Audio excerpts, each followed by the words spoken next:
Hello दोस्तों, मैं Anil Kumar study with Anil Kumar में आप सभी का स्वागत करता हूं। आइए दोस्तों, आज हम सभी ये बुक देख लीजिए कि लूसेंट के प्राथमिक अंक गणित है। आप सभी को दिख रहे होंगे, मैं इसी का प्रश्न ले रहा हूं। प्रश्न 1 है और प्रश्न 2 है। आगे से मैं इस बुक का पीपीटी लगा दूंगा और बुक लेकर के सॉल्व करूंगा। आपको मैं बता दूं कि मैंने पहले प्राथमिक इसलिए पढ़ा रहा हूं कि छोटे बच्चों को ये कॉन्सेप्ट मिल नहीं पाता है और वो आगे पढ़ नहीं पाते हैं। मैं बता दूं कि मैं अपने से प्रश्न सभी पे आधारित और भी लिखूंगा। ये जितना दिया हुआ है सफिशिएंट नहीं है, मैं खुद लिखूंगा और सॉल्व करवाऊंगा। आइए देखते हैं, वीडियो को शुरू से अंत तक देखें और प्रत्येक चीज के लिए कॉन्सेप्ट सीखा करें। आइए दोस्तों सीखते हैं। निम्नलिखित को भिन्न में बदलिए। ये 1 2 3 4 5 6 7 8 9 10 दिए हुए हैं। 10 को भिन्न में बदलना है। पहला तो दिया हुआ है 5%, यानी कि नंबर 1 जो दिया हुआ है, हल वगैरह मैं कुछ नहीं लिख रहा हूँ, क्योंकि कंपटीशन में बैठेंगे तो हल वगैरह तो लिखना नहीं होगा।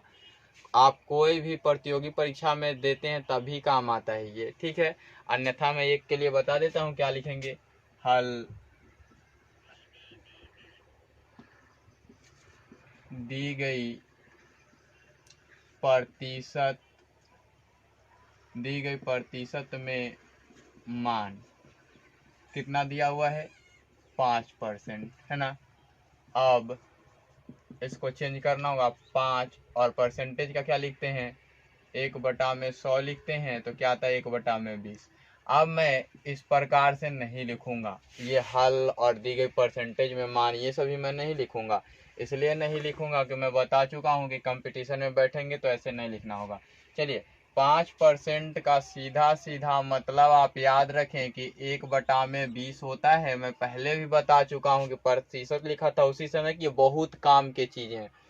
तो 5% यानी 1/20, ये डायरेक्ट आप लिख सकते थे 1 नंबर के लिए। 2 नंबर के लिए देखिए 25% मीन्स होता है 1/4।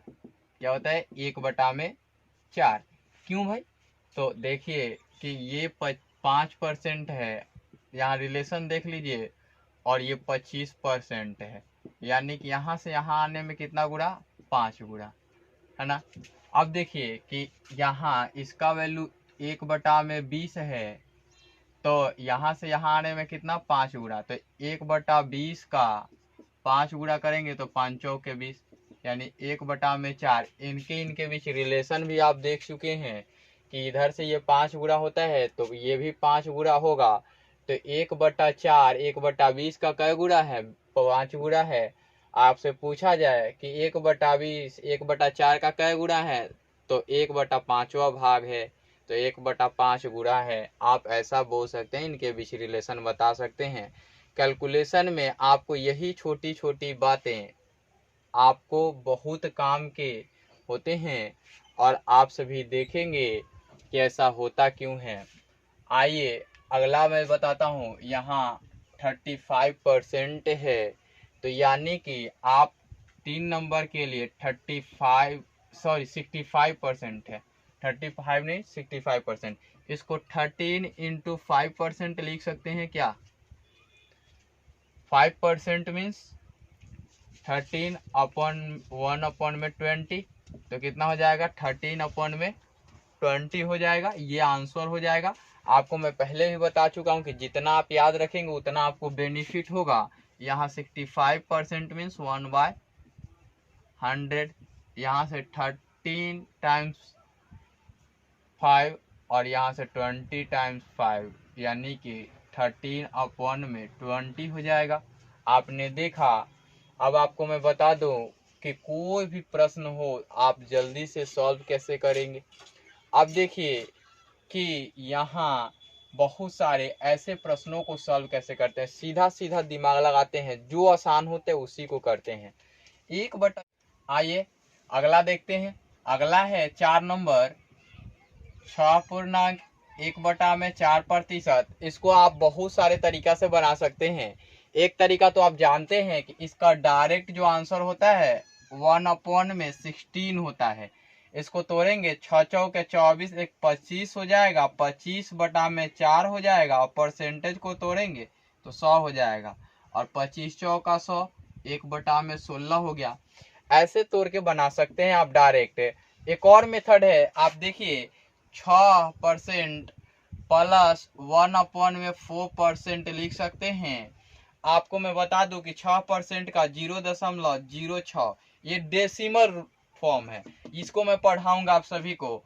और इसको आप क्या लिख सकते हैं, 0.25% लिख सकते हैं।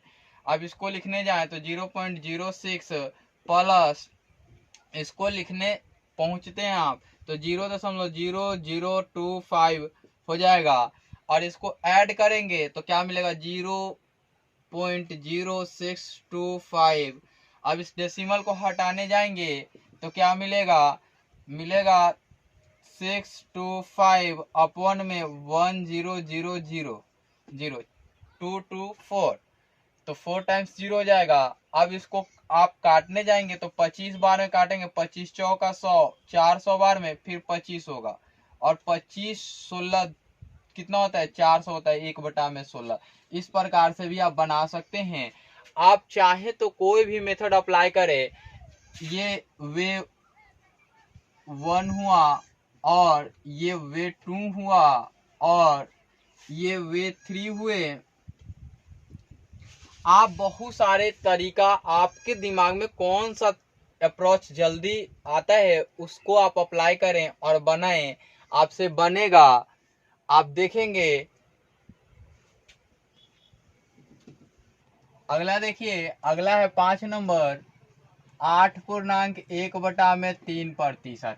अब देखिए 8.1/3 25/3 हुआ, यानी कि 1/12 का आंसर है। ये क्या है, 1/12 है फ्रैक्शन वैल्यू। आप कर सकते हैं, इसको तोड़ेंगे तो क्या होगा, 25/3%, और इस प्रतिशत को चेंज करेंगे तो 25% और गुणा 1/3 लिख सकते हैं ना आप। तो देखिए 25% कर सकते हैं आप इसको। आप बहुत सारे तरीका से इसको बना सकते हैं, आप बहुत सारे तरीका इम्प्लीमेंटेशन कर सकते हैं। तो जो भी तरीका आपके दिमाग में अप्रोच आता है वो अप्लाई करें। अब इसका मतलब ही होता है 1/4 और 1/3 दोनों को करेंगे तो 1/12 आएगा। ये आपका आंसर हो जाएगा। 6 नंबर देखें, 6 नंबर कहता है कि 11 से ही 1/9%, 11×9 = 100, 100/9 यानी कि 1/9 का तो ये है ही, 1/9 का ये आंसर है, डायरेक्ट याद कर सकते हैं। इसके ठीक विपरीत जाएं, इसके उलट जाएं तो क्या होता है कि 9.1/11 मीन्स होता है 1/11, 1/11 ये आंसर होता है। आप देख सकते हैं और समझ सकते हैं। अगला देखिए, अगला है 7 नंबर। यहाँ 7 नंबर देखेंगे, 7 नंबर 16 से ही 2/3%। अब 16 से ही 2/3% का मतलब आप जानते भी हैं कि 48 2 50 होता है, 1/6 का मान होता है। It means 1/6। आप बहुत सारे तरीका अप्लाई कर सकते हैं, या इसको कर सकते हैं, इसको 16×48 2 50 और बटा में 3%। इसको लिख सकते हैं आप क्या कि 1/3 गुणा 50%। अब 50% का मतलब क्या होता है, 1/2 होता है। तो 1/3 और गुणा 1/2 मिला के 1/6 हो जाएगा। आप देख सकते हैं। और अगला देखिए 8 नंबर है। 8 नंबर क्या कहता है, कहता है कि 14 से ही 2/7%, तो ये हो जाएगा 1/7। क्या हो जाएगा, 1/7। चूंकि ये पूरा 100 बनाएगा तो ये 1/7 देगा। 14 से ही 2/7% मीन्स 1/7। अब अगला देखिए कि ये 220% है, 220% है। इसको क्या लिख सकते हैं आप, 20% 20 इंटू 10% लिख सकते हैं कि नहीं लिख सकते हैं? तो 22 इंटू 10% इट मीन्स 1/10, और ये काटेंगे 11 टाइम्स और ये 5 टाइम्स, 11/5। इसको डायरेक्ट तोड़े तो भी 220/100, ये 11/5। ये भी आप देख सकते हैं कि किस प्रकार से सेम आंसर आता है, कोई दिक्कत नहीं होगी। इसको देखिए, यहाँ दो कॉम्बिनेशन है। पहले तो एक चीज आप यहाँ देखेंगे 10 नंबर में कि 66:2/3% है, 66 से ही 2/3%। तो आप इसे दो कॉमन लेंगे तो यहाँ से भी 2 कॉमन है और यहाँ से भी 2 कॉमन है, तो 2, तो ये 33 से ही 1/3%। इसका मतलब जो होता है कि 1/3 होता है, तो ये 2/3 इसका आंसर हो जाएगा। आप देख सकते हैं किस प्रकार से आसानी से सॉल्व हो जाता है। आपको केवल याद रखने की जरूरत है कि ये किसका वैल्यू है। आप देख सकते हैं कि ये पूरा 33, 99, 100, ये 1/100 बनाएगा, तो 1/100, तो 100 से 100 कैंसिल आउट, 1/3, ये 2/3 बन जाएगा।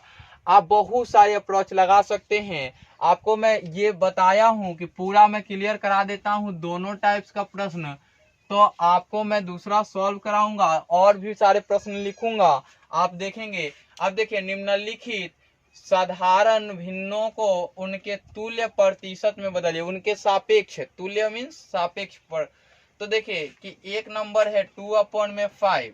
अब देखिए कि इसको लिख सकते हैं आप क्या, 2 इंटू 1/5, इट मीन्स होता है 20%, और इसका मतलब हो गया कि 20 दूरा 40%। कितना हो गया? 40%। आप जैसे ही 2/5 देखे तो 1/5 आपको दिखना चाहिए। आपको 1/5 नहीं दिखा तो समझिए कि आप कैलकुलेशन नहीं कर रहे हैं और आपके दिमाग में कुछ है ही नहीं।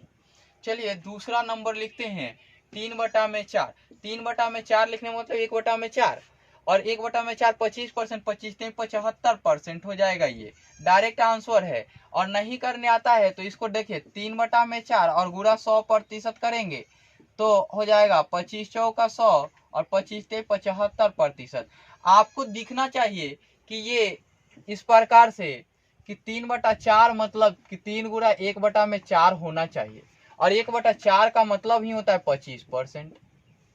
आप देख सकते हैं कि कोई भी अप्रोच लगाएंगे वही होगा। 5/8 का मतलब क्या होता है? 12.1/2%, 12.5%, और 5 से गुणा करेंगे तो 12×5 = 60 और 2 62 से ही क्या हो जाएगा? ये 3 नंबर हो जाएगा 62 से ही 1/2%। क्यों भाई? तो देखिए 5 और गुणे 1/8 तो लिख ही सकते हैं, और इसका मतलब होता है 12.1/2%। अब देखिए कि 12×5 = 60 और 5 का 5 तो 2 दूना का 4, तो यहाँ 60 और 2 62 से 1/2%, तो यहाँ से भी आएगा। अब 1/10 का मतलब ही होता है कि 10%। 1/10 का मतलब क्या होता है? 10% होता है। 1/16 का मतलब अभी आपने पढ़ा था, ये वाला वैल्यू डायरेक्ट बराबर है। देखिए यहाँ से 5 नंबर, यहाँ का 4 नंबर, दोनों बराबर है। ये दोनों देखे होते आप तो डायरेक्ट लिख सकते थे कि 1/16 का मतलब ही होता है 6 से ही 1/4%। आप आंसर लिख सकते हैं, या 100 से करेंगे तो 4 चौका 16, 25 चौका 6, 6 चौका 24, 25 हो जाता है। ऐसे लिख सकते थे। आइए 6 नंबर देखते हैं। 6 नंबर है 1/20। 1/20 जैसे ही दिखे तो ये 5%। 6 नंबर 1 नंबर के इक्विवेलेंट था, ये 5% के बराबर होता है। अब देखिए कि 7 नंबर है 3/25। अब 7 नंबर आपको दिखा कि 3/25 है, तो इसको आप लिख सकते हैं 3 गुणे 1/25। 1/25 का मतलब क्या होता है? 4%। 4 से कितना होता है? 12% होता है। आप डायरेक्ट लिख सकते हैं। अब देखिए कि ये 6 यहाँ 6.1/4 दिया, परसेंटेज नहीं है। अब देखिए कि 6.1/4 यानी 25/4 दिया हुआ है। क्या दिया हुआ है? ये 8 नंबर जो दिया हुआ है 25/4 दिया हुआ है, और इसको परसेंटेज में बदलना है तो 25/4 लिखने का मतलब ही हो गया कि यह 25 टाइम्स और ज्यादा हो जाएगा, तो हो जाएगा 25 625% हो जाएगा। 1/4 का मतलब ही होता है 25%। अब देखिए कि 8/75 का अर्थ होगा कि आप इसे 25 से काटेंगे तो 4 बार में तो 100 ऐसे ऐसे नंबर मिल जाए तो बहुत आसान होते हैं। तो ये हो जाएंगे, अपॉन में 3 हो जाएंगे, और ऊपर में 25 हो जाएंगे, 200/3 हो जाएंगे, 66 ये हो जाएगा। तो आइए 9 नंबर देखते हैं कि 8/75। इसका मतलब है कि आप अलग से इसे लिख सकते हैं कि 8/3। क्या लिख सकते हैं? 8/3 और गुणे 1/25 ऐसा लिख सकते हैं। क्या 1/25 मतलब क्या होता है कि 8/3 गुणे 4%, ऐसा लिख सकते हैं ना। अब 4%, 8 चौका 32% हो गया, तो 4% और इसको 32% हो गया, तो 32%/3%, और 32 है तो 10 तिहाई 30 और पूर्णांक 2/3%। इस प्रकार से आप लिख सकते हैं। ऐसा कहीं भी आपको कंफ्यूजन नहीं होना चाहिए। आप देख सकते हैं यहाँ 33 से ही 1.1/3 कहीं मैंने किया भी था कि डायरेक्ट ये कितना होता है कि ये होता है 3% के बराबर होता है। जैसे कि 1/3 हो जाएगा, और ये 1/3 का वैल्यू होता है 3% का नहीं, 1/3 का, है ना। ये आप 100 टाइम्स चेंज करने जाओगे तो 33 या 99, और इसको 100 से गुणा करोगे, 33 या 99 100 और बटा में 3, और इसको 100 से गुणा करना है और परसेंटेज का साइन लगाना है। तो ये साइन इससे गुणा करोगे तो 100 टाइम्स हो जाएगा, और ये हो जाएगा 10,000, और ये 10,000 हो जाएगा, और अपॉन में 3% हो जाएगा। इस प्रकार से इसको डायरेक्ट लिख के छोड़ सकते हो या कर सकते हो। अब मैं अगले वीडियो में पढ़ाऊंगा तो अपने से वैल्यू ढेर सारा लिख के रखूंगा और उसको बदल के बताऊंगा। इस वीडियो में इतना ही, फिर मिलता है अगले वीडियो में।